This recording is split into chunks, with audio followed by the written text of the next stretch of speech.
Welcome back! The Doctor is in. Today I'll be talking again about writing for the BattleTech game universe. Today I'd like to talk about my writing for Technical Readout 3085. In a previous video I talked about when I wrote and designed the units for Experimental Technical Readout Kurita.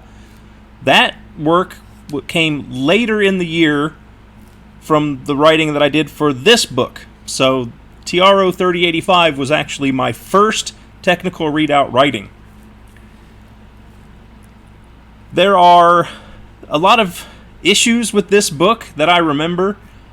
The biggest one, I think, is that it was such a monster.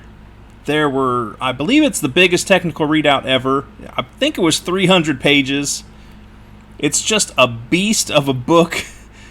I think the ambition of trying to do so much in a single book contributed to some of the issues. I'll gloss over as much of it as I can. Some of it might slip out. Again, I was brand new. This was the third project I had worked on, I believe, and I was still learning how everything functioned.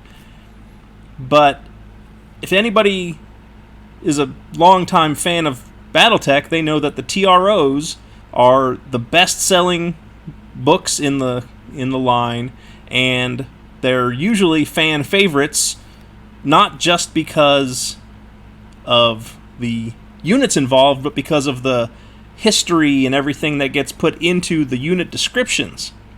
They're very versatile books. They give you a lot of history, a lot of depth, beyond just here are where the weapons are located and here's how much armor it has. So, I'll just briefly show the table of contents. You can see that there's a lot of stuff going on in this. Some of this probably could have been excised, and there was a supplemental that came out that covered even more, I believe. This one, there was so much. This one didn't just have battle mechs and tanks and aerospace fighters and dropships. It also had unarmored infantry. It had battle armor infantry. There's just so much going on in this that it really, really should have been probably cut in half. So I'm only going to talk about the units that I wrote, and some of this is just going to be esoteric. I think because I was new that I didn't really get to write the units that I requested to write. For instance, I wrote the Bulla stealth tank. I'd never heard of the Bulla stealth tank until I was assigned to write it. I didn't ask to write it. It was just, hey, why don't you write the Bulla stealth tank? Okay, I'll write the Bulla stealth tank. What's the Bulla stealth tank? That was kind of how this one came about. So this one kind of fell into my lap. I had to look at the technical data they gave me and build a description and try to fill out everything that needs to be filled out to tell the story. This isn't just a regular tank, it's an Omni tank, so instead of variants, it has configurations. So those had already all been designed, and I had to give a brief run through while covering all the other aspects of this. So that's kind of how it works sometimes. They need someone to write something, and as long as you're willing to write it, and you're fast and can get things done, you've got a chance to write units that you may not have requested to write. So the next unit I wrote was the Panther. I love the Panther from the original TRO 3025. I love the look of it. It was one of the first miniatures that I bought. I've always loved the Panther. I loved how in the original 3025, they called it the Alley Cat.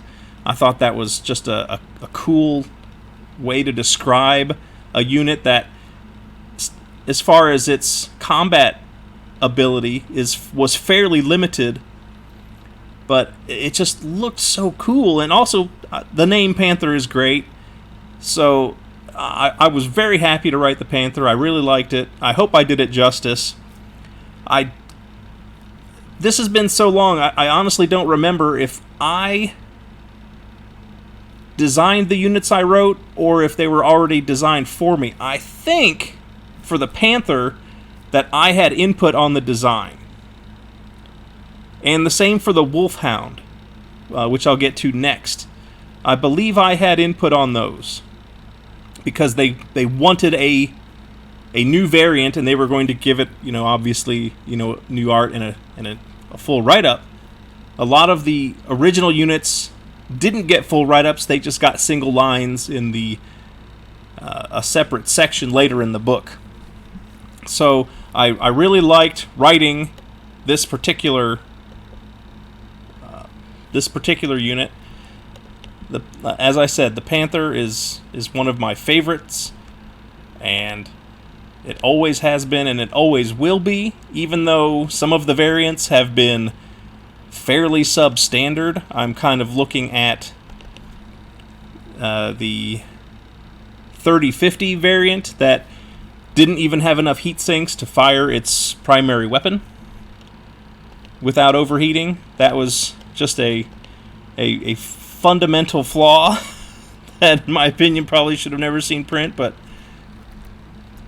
war makes things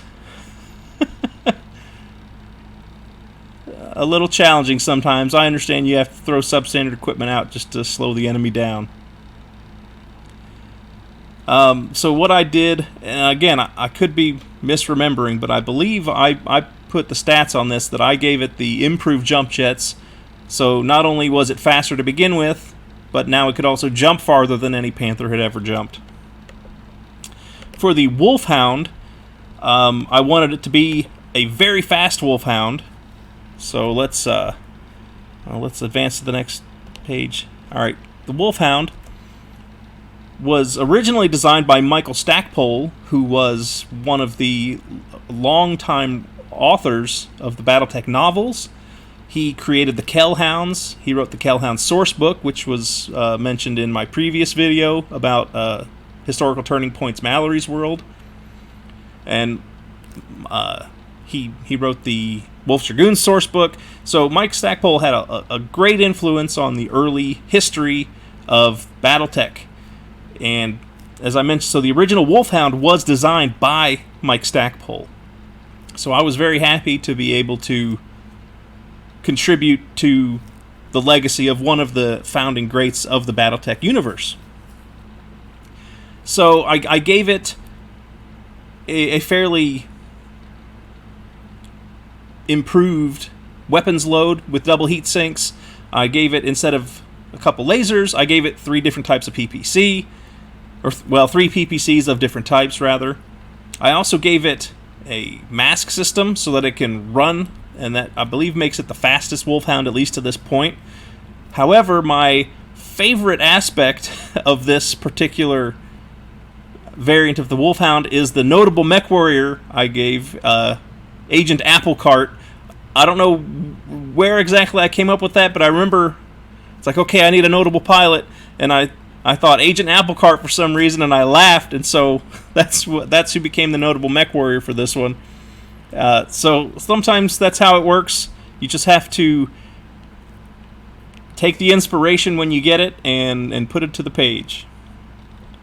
So next was the Raptor 2. This was another unit that I hadn't requested, but they needed someone to write. So of course I was eager to take any work they would give me.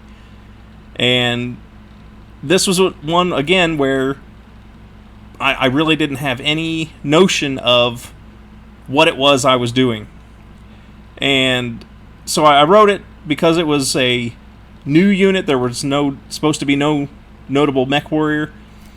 Now, what I find probably the best anecdote regarding this particular write-up is that a few years later, one of the head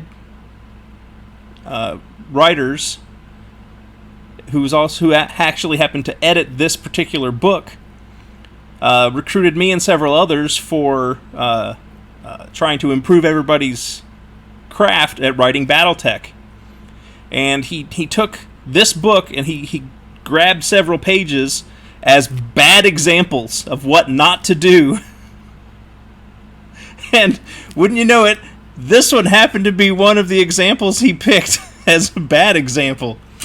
So, I found that pretty funny. And even when he did that, when he sent us out, the bad samples, he said, "I hope I didn't write this one." And I wrote back, kind of like in shame, saying, "I wrote that one." So there's one part that in the variants where my original text said that the variant was, I wrote that it was developed in parallel, and someone changed it for use in covert search and destroy missions, which is what the original variant was for. So one of his comments was, this was already the previous variant, so why would they do that? So that change wasn't mine, but the other stuff he talked about was my bad writing. And I claim no really defensible position. I was new, I was trying to figure things out, and sometimes you swing and you miss. So the next unit was the Rook. This was another unit I don't believe I requested. I think, or maybe I did. Again, it's been so long. Maybe that I like the notion of writing up something that was developed during the war, during the Word of Blake Jihad, as a stopgap, get something in front of the enemy to slow them down. I like trying to improve things with the writing if you're limited as far as the statistics or the stats for the particular unit.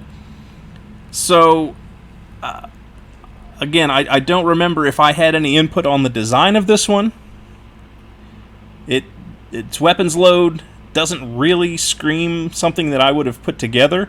It does have the improved jump jets, so that could have been something that I contributed. Again, I don't know. And whether the write-up on this one is any good, I don't know, but it did not make the list of bad examples that I talked about earlier. Next up is the Peacekeeper. Now, this is one that kind of stands out in my memory. I did design work on this one, and I can tell you that the design I put together did not have a missile launcher on it.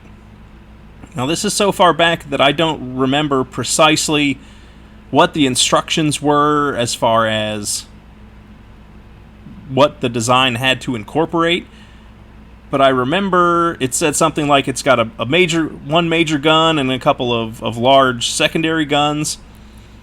So when I turned in the work, later it came back, I got a message that, hey, this thing needs a missile launcher. The art has a missile launcher. And I said, why does it have a missile launcher? I didn't put a missile launcher on it.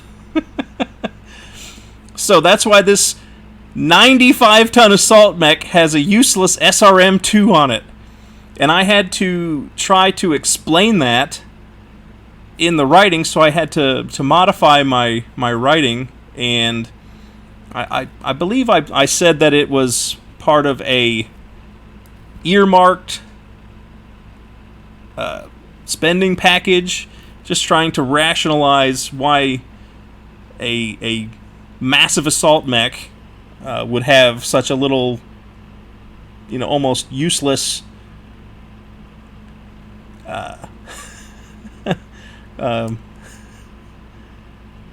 missile launcher. I look at it. I look at the. I'm not showing the image, but I'm looking at it in another screen, and I hate those missiles coming out of it, and I always will. I'm pretty sure I had some input on the design of this one, but again, reaching back 10 years, I don't have any documentation to support it either way. So I know that I wrote it and that I had to rewrite it at the last minute because of the art, which I had no control over, and I'm a little disappointed in the final result. And that's just one of the things you have to live with when you write for someone else. You know, you're writing per their requirements, not per your desire. So keep that in mind if you ever try to work for a game company, that what you write isn't necessarily unconstrained. You'll have limitations and you'll have strictures that you'll have constraints you have to work within, and sometimes that ends up with a final result that isn't as good as it might have been. The last thing I wrote for this particular book was the Peripheral Infantry. I don't know how I got this. I don't remember requesting it. I think they needed someone to write it, and perhaps nobody wanted to write the General Peripheral Infantry. So this had the strangest writing requirement because, for one thing, there was no real example because there hadn't been unarmored infantry in a technical readout. There had been only battle armor infantry. So that required a different approach. There's no, stat block like there might be, but they also wanted to have these 4 different units described. So you had to allocate enough space to cover each of them, and I remember trying to balance them out as far as the word count, and never quite being 100% satisfied with my work on this one, because you can see, looking at the image, I used as much space as they would let me. And I wish I could have done a little better. I think if I'd had a little bit more space, a little more room in the word count, I could have done better. That being said, I think this was one of the better pages I wrote for this book, even if it was really constrained. And that's something else you need to keep in mind. Sometimes being constrained as far as the requirements that they give you can lead to your best work, because you really have to apply yourself to make it as good as you can within the limited space that you have. It's the same thing with people who leave work to the last minute and then write their term paper the night before it's due, because that's when they do their best work, because they have the most motivation. So not everything works the same for every person. Try to keep that in mind. That's a bit of a recap for what happened writing for Technical Readout 3085. If you like what I've talked about, if you like some of my other, my approach to things, why not check out Cats of War 2? That's my new book that came out about a week ago. It's on Amazon exclusively. You can get it in paperback form. You can get it for Kindle. And if you have Kindle Unlimited, it is free to read. I hope you check it out. If you do, please leave a comment, or you can look me up on Twitter. I'm at GDocSwift. I'll leave a link for the book down below and for my Twitter. And if you like it, I'll also leave a link to my author page. I've got several other books, including the first Cats of War book. And I hope you'll leave this video a rating if you like it. If you think it sucked, leave a thumbs down. Tell me why you think it sucked. I'll try to do better next time. And why not sub to the channel? I've only got a few subs. I appreciate every one of you. Have a great day, everybody. The doctor is out.